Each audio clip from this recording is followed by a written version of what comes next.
Brought to you by Agilus Diagnostics. Health test की बात आती है तो मैं भरोसा करता हूँ India largest diagnostics company Agilus diagnostics. खुद को टेस्ट करते रहो। आम्ही कुणावर अजून अत्याचार केला नाही। अत्याचार आता जर हात लावला ना, आता जर इकडे आले ना, मग त्यांना दाखवतो झटका कसा आणि त्यांना लवकर त्यांनी काळजी करावं। उपेशनाच्या समोर जर नाही आले तर परत ह्यांना दारा सगळं कुत्र्यासारखं सगळं उभं, कुत्र्याला तरी तुकडा टाकतात पण ह्यांना तुकडा टाकणार। माननीय राजेश भैया टोपे साहेब काल मनोज जरंगे साहेबांना भेटायला गेले पण त्यांना ओबीसीचं आंदोलन दिसलं नाही। छत्रपती संभाजी महाराज कोणतरी आलते ते इथं का नाही आले? ते राजे आहेत ना, प्रजेचे राजे आहेत ना ते, मग इथं का नाही आले? ते राजाला प्रजा ही समान पाहिजे। इथं जातीद्वेष झाला ना, ते का नाही आले इथं? सध्या मी वडीगोद्री इथे आहोत आणि इथे प्राध्यापक लक्ष्मण हाके यांचं सुद्धा उपोषण सुरू आहे। खरं तर त्यांच्या उपोषणाचा आज 7वा दिवस आहे आणि बघतो की आपण आता इथे सुद्धा काही जे आंदोलक आहेत ते जमायला सुरुवात झालेली आहे। वडीगोद्री हे जो हायवे आहे त्याच्या जवळ असलेलं गाव आहे आणि इथे खरं तर हाके यांचं उपोषण सुरू आहे। आपल्यासोबत काही आंदोलक आपण त्यांच्याशी बोलूयात। तुमचं इथं आंदोलन सुरू आहे, हाके आंदोलन करत आहेत, त्यांचं म्हणणं आहे की मराठा आरक्षण जे मनोज जरांगे पाटील उपोषण करतात त्याच्यामुळे ओबीसीच्या आरक्षणाला धक्का लागेल। काय वाटतं तुम्हाला? काय सगळ्या भावना आहेत तुमच्या? नाही, त्यांच्या त्याची पद्धती करावं, हे आमच्या ताटात त्यांनी घेऊ नये। शांतपणे असं काही धिंगाणा करू नये असं आमचं वाटतं। त्यांनी सरकारशी भांडावं असं आम्हाला वाटतं। तुम्हाला असं वाटतं की त्यांना जे आरक्षण ते मागतात त्याच्यामुळे ओबीसीतनं आरक्षण मागतात त्यामुळे तुमच्या आरक्षणाला धक्का बसेल? मग धक्का बसून आहेत किती जातीत? 400 जातीत नाही आहेत। त्यांनी सारखं बोलून घ्यावं, तुटक त्यांचं एवढं म्हणणं आहे आमचं। मला वाटतं की मराठा आरक्षण सेपरेट द्यावं आणि तुमच्या ह्याच्यामध्ये त्याचं अंतर्भाव नसावं। हां, म्हणजे त्यांनी सेपरेट करणं, आम्हाला धक्का लागून देऊ नये असं आम्हाला असं वाटतं। काय वाटतं लक्ष्मण हाके आता 7 दिवस झाले उपोषण करत आहेत, सरकार यायला तयार नाही आहेत, काही त्यांच्याकडे बघायला तयार नाही, आश्वासन पण द्यायला तयार नाही की ओबीसी आरक्षणाला धक्का लागणार नाही?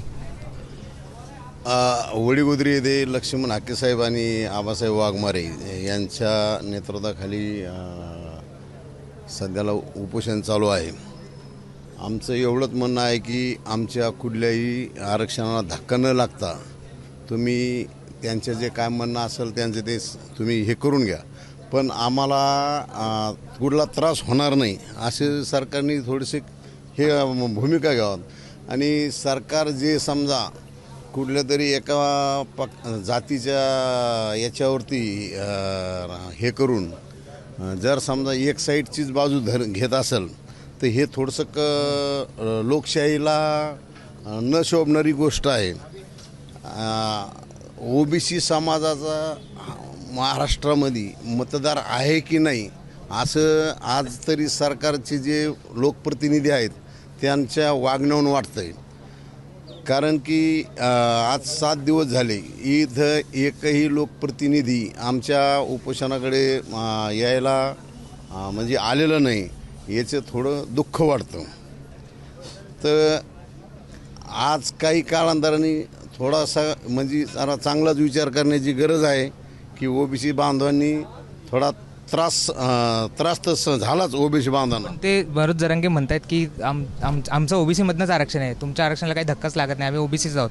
ते सिद्ध करून दाखव त्यांनी, ओबीसी आरक्षणाला कसा धक्का नाही लागत हे मनोज जरांगेने सिद्ध करून दाखव। त्याचं म्हणजे आम्ही कुणबीच आहोत, आम्हाला कुणबी दाखले मिळायला पाहिजे म्हणून मग सगळे सर्वांची अंमलबजावणी केली पाहिजे। आम्ही पण कुणबी आहेत ना, टोटल समाजात कुणबी समाज आढळतो ना, मग त्यांनी दाखव सिद्ध करून का ओबीसी समाजाला धक्का कसा लागत नाही, हे आमचं मनोज जरांगे साहेबाला आव्हान आहे। काय वाटतं तुम्हाला? इथे पण कोणी यायला तयार नाहीत सरकार प्रतिनिधी? शासनाने इथे यायला पाहिजे।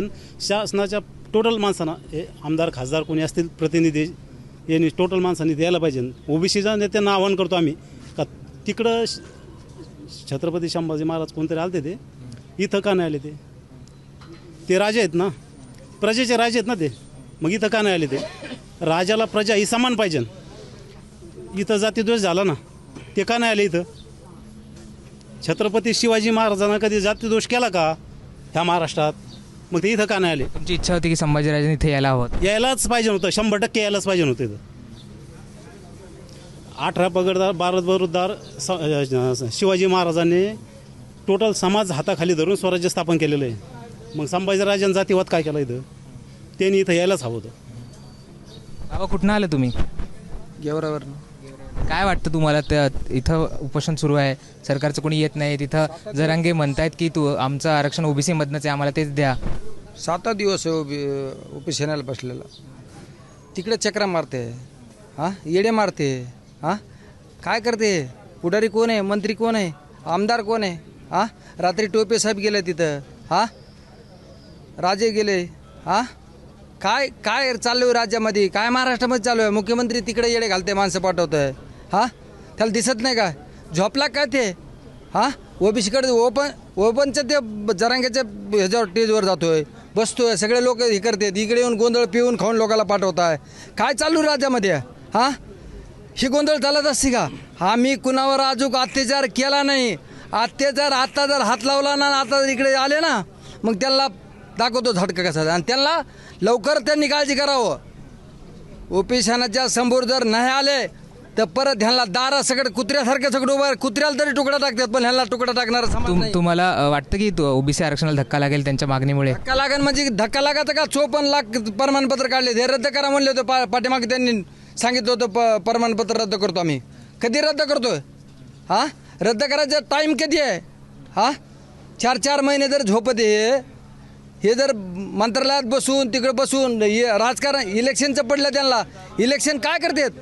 इलेक्शन घ्यायचं का त्यांना? हां हे लोक बसलेले काय काय करायची वाट बघायला लागलेत ते? हां त्यांची परिस्थिती काय आहे? किती दिवस झाले? हां काय वाटतं आता ते त्यांच्या मागणीवर ठाम आहेत, ते गॅझेट लागू करावं हैदराबाद असं म्हणतायत, सगळे चौऱ्यांची अंमलबजावणी करा म्हणतायत, उपोषणाचा 9वा दिवस आहे त्यांचा, ते मागे हटायला तयार नाही आहेत. यांचा पण दिवस भरपूर झाले ना, यांच्या पण पोटात अन्न पाण्याचा तुकडा नाही. आमचं तेच म्हणणं आहे, ते गॅजेट रद्द करावं. ओबीसीच्या आरक्षणाला कसा धक्का लागत नाही हे त्यांनी समोर यावा, आम्हाला समोर घ्यावा, जे लोकप्रतिनिधी असेल त्यांनी समोर बसावं आणि त्यांनी दाखवून द्यावा का ओबीसीला इथं धक्का लागत नाही. काय वाटतं आता कधीपर्यंत सुरू राहणार आहे सगळं उपोषण? हे चालूच राहणार आहे जोपर्यंत आम्हाला आमच्या याच्यामध्ये जर समजा कोणी वाटा मागत असेल तर तोपर्यंत आमचा लढण्याचा अधिकार आहेच. आणि दुसरी गोष्ट अशी आहे, जर समजा आंतरवालीमध्ये आमच्यासारखी जर काही राडा केला असता तर डायरेक्ट आम्हाला अटक केली असती. काय आज त्या समाजाचे जे लोक आहेत मुद्दाम दारू पिऊन इथं रोज 4-5 जण येऊन दारू पिऊन धिंगाणा करतात आणि कुठल्या तरी वेगळ्या पद्धतीने मुद्दाम आमचा आंदोलन स्थळ आहे याला फक्त गालबोट लावण्याचा प्रयत्न करतात. हे कुठंतरी पोलीस यंत्रणेने सुद्धा लक्ष द्यावे आणि ह्या गोष्टीला सगळं वरून प्रशासनाकडूनच पोलीस यंत्रणेकडं हे तुम्ही फक्त बघायची भूमिका घ्या. लोक इथं दारू पिऊन येतात आणि काही पण व्हिडिओ काढतात, हे करतात, त्याच्यामुळं थोडंसं तुम्ही पोलीस यंत्रणेकडे काय वाटतं आता 7 दिवस झालेत, सरकारचं प्रतिनिधी कोणी आलेलं नाही आहे, ते म्हणत आहेत की तुमच्या उपोषणाला काही आरक्षणाला धक्का लागत नाही, आम्ही ओबीसी आहोत, आम्हाला ओबीसीमध्येच आरक्षण पाहिजे. आत्ताच आमच्या बंधूंनी सांगितलं आहे ना, एकीकडे सरकार म्हणते 54 लाख नोंदी सापडल्यात, मनोज जरांगे पाटील म्हणते 1.5 कोटी नोंदी सापडल्यात. मग जर 1.5 कोटी 54 लाख ओबीसीमध्ये सामावत असेल, धक्का कसा लागत नाही सांगावं ना. आणि राहिला विषय इथं भेट देण्याचा, तर इथले स्थानिकचे आमदार माननीय राजेश भैया टोपे साहेब काल मनोज जरांगे साहेबांना भेटायला गेले, पण त्यांना ओबीसीचं आंदोलन दिसलं नाही. भैयासाहेब, तुम्हाला या अगोदर सगळ्या ओबीसीने मतदान केलं आहे आणि ओबीसीच्यावर तुम्ही आमदार झालात. एका जातीसारखं वागू नका, लोकप्रतिनिधी एका जात बघितली नाही पाहिजे. भविष्यात या घनसावंगी मतदारसंघातला ओबीसी समाज नक्कीच विचार केल्याशिवाय राहणार नाही. कारण आमदार जर स्थानिकचा आमदार जर तिकडे जाऊन भेटतोय आणि इकडे येत नाही म्हणजे आमदारसुद्धा जातीवाद करतोय, हे आपण लक्षात घेतलं पाहिजे. काय तुम्हाला वाटतं की ह्या सगळ्या आरक्षणामुळे, गॅझेट लागू केल्यामुळे, सगळे चौऱ्यांची अंमलबजावणी, तुमच्या आरक्षणामध्ये मोठा वाटा होईल, मराठा समाज मोठ्या प्रमाणावर राहील, तुम्हाला धक्का बसेल, जे ओबीसी जातील त्यांना धक्का बसेल? साहेब, अजून गॅजेट लागलं नाही तरी आम्हाला राजकारणात कुठे एंट्रीच भेटाना ना. गावगाड्यात आमचे कुठे एखादा सरपंच आहे, फार झालं तर एखादा जिल्हा परिषद सदस्य दिसतो. आणि गॅजेट जर लागू झालं आणि मराठा समाज जर ओबीसीत आला तर आमचा ग्रामपंचायत सदस्यसुद्धा होणार नाही ना. मुळात आमच्या लोकांना ग्रामपंचायत सदस्य, जिल्हा परिषद सदस्य होऊन द्यायचं नाही, हा सगळा यांचा डाव आहे. म्हणजे मुळात ओबीसीचं राजकारण संपुष्टात आलं पाहिजे, यासाठी चाललेला अट्टहास आहे यांचा.